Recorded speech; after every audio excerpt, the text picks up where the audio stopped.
কখনো ঝগড়া, কখনো আনন্দ, একটু বৃষ্টি, একটু রোদ, একটু হাসি, একটু কান্না, ভালো লাগা ভালোবাসা শেয়ার করে নেয়া, মিলেমিশে একাকার হয়ে যাওয়া, ঠিক কি না? তো আল্লাহর হাবিব সাল্লাল্লাহু আলাইহি ইসলামের সাথে আম্মাজান আয়েশার ঝগড়া হতো। তো একদিন ঝগড়া হয়ে দুইজন রেগে আছে। খবরদার দুইজন রেগে থাকবেন না, আবার একজন রাগলে আরেকজন থেমে যাবেন, কারণ এই ছোট্ট ঝগড়া থেকে এটা অনেক সময় বিচ্ছেদের দিকে গড়ায়।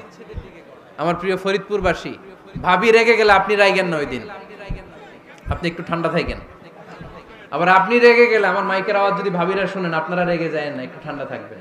দুইজনে রেগে গেলে তো তৃতীয় বিশ্বযুদ্ধ শুরু হবে, তাই না? একজন রেগে গেলে আরেকজন ঠান্ডা, কারণ এই সামান্য ঝগড়া থেকে ইগোর কারণে এটা বিচ্ছেদ আর ডিভোর্স পর্যন্ত গড়ায়। আর শয়তান এখানে উস্কানি দেয়, কারণ ইমানদারদের ফ্যামিলি ভাঙতে পারলে শয়তান সবচেয়ে বড় খুশি হয়, আর ইমানদারদের ফ্যামিলি টিকে থাকলে খুশি হয়ে যায় কে? আম্মাজান আয়েশা রাদিয়াল্লাহু তাআলা আনহার সাথে বিষ্ণু ইসলামের ঝগড়া হতো মাঝে মাঝে। একবার ঝগড়া হলো, বিষ্ণু ইসলামের রাগ, আম্মাজান আয়েশাও রাগ। তো বিষ্ণু বললেন, আয়েশা ঝগড়া করে আর কতক্ষণ থাকবো, আসো মিটমাট করি। আয়েশা রাদিয়াল্লাহু বললেন, ঠিক আছে মিটমাট করব।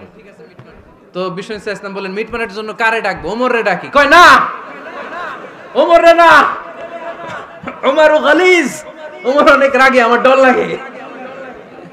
কয় তাহলে তোমার আব্বারে ডাকি। কয় ডাকেন। কি খুশি, মেয়েদের মধ্যে অভ্যাসটা আছে না নাই? তাহলে তোমার আব্বারে ডাকি, ডাকেন। ডেকে নিয়ে আসা হলো। আবু বকর রাদিয়াল্লাহু তাআলা আনহু দাঁড়ালেন, আম্মাজান আয়েশা দাঁড়ালেন, বিশ্বনবীও দাঁড়ালেন।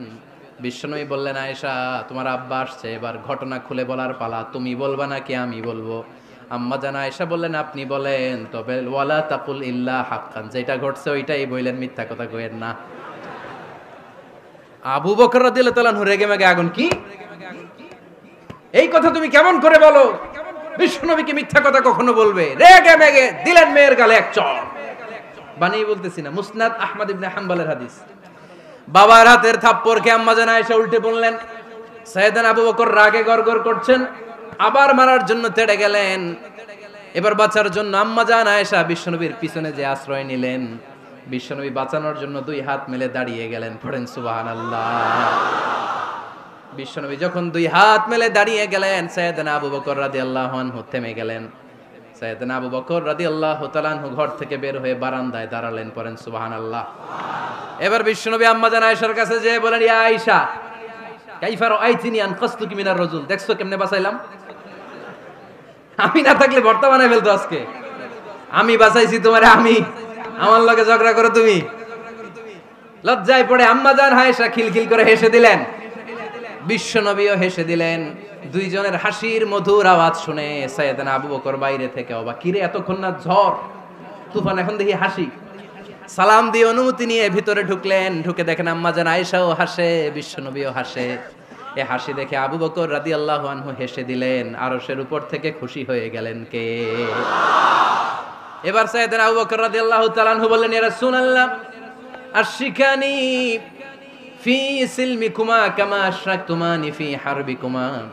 ও নবী, যুদ্ধ লাগলে, দুইজন যুদ্ধ লাগলে মীমাংসার জন্য যেমনি আমারে ডাকেন, এরকম হাসি আর আনন্দের মুহূর্তেও আমারে একটু ডাইকেন। আশরিকানি ফি সিলমিকুমা কামা আশরাকতুমানি ফি হারবিকুমা। নবী, আপনাদের মধ্যে ঝগড়া লাগলে সন্ধি করার জন্য আমারে যেমনি ডাকেন, আপনাদের হাসি খুশি আনন্দ খুনসুটি এই মজাদার মুহূর্তগুলোতে আমারে বঞ্চিত রাখেন না, আমার একটু ডাইকেন। সুবহানাল্লাহ পড়েন।